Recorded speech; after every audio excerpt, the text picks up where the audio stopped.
Si l'histoire vous passionne, préparez-vous à feuilleter les pages du temps.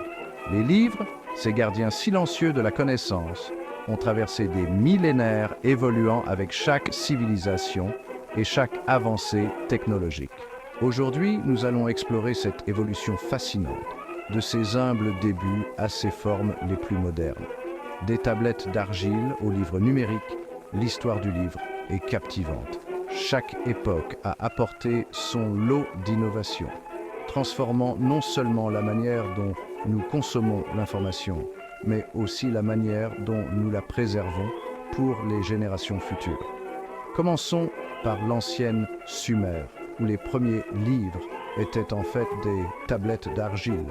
Ces tablettes, gravées avec un stylet, étaient utilisées pour enregistrer des transactions commerciales, des lois et des histoires. Elles étaient lourdes et encombrantes, mais elles représentaient une avancée majeure dans la conservation de l'information. Imaginez noter votre liste de courses sur un bloc d'argile.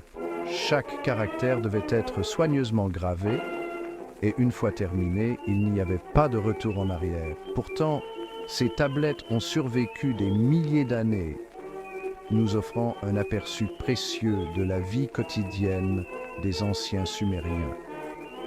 Avançons rapidement vers l'Égypte ancienne, où les rouleaux de papyrus conservaient les secrets des pharaons.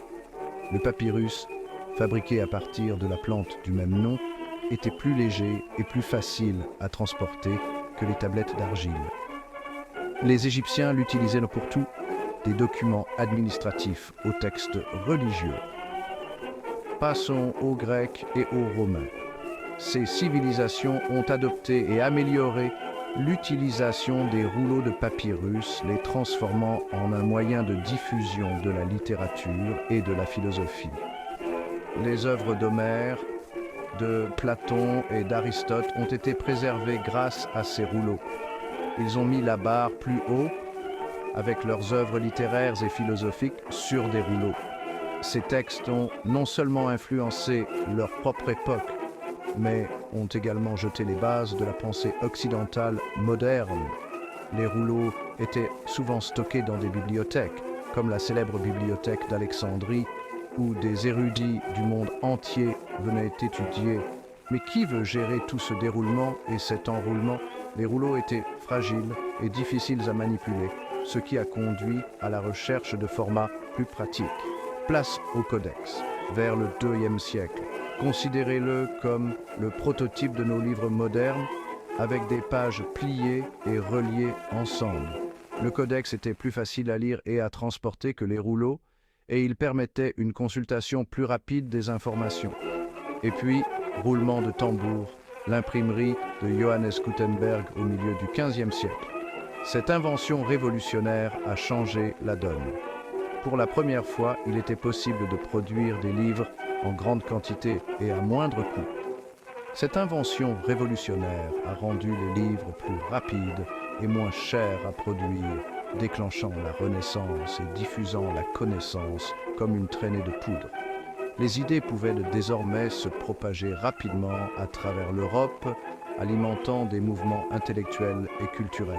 Avançons au fil du temps jusqu'aux presses à vapeur du XIXe siècle et à l'impression offset du XXe siècle. Chaque nouvelle technologie a permis d'augmenter la vitesse et l'efficacité de la production de livres, rendant la lecture accessible à un public de plus en plus large.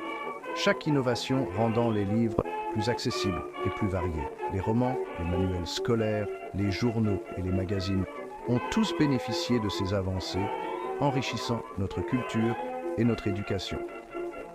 Aujourd'hui, à l'ère numérique, nous avons les livres électroniques.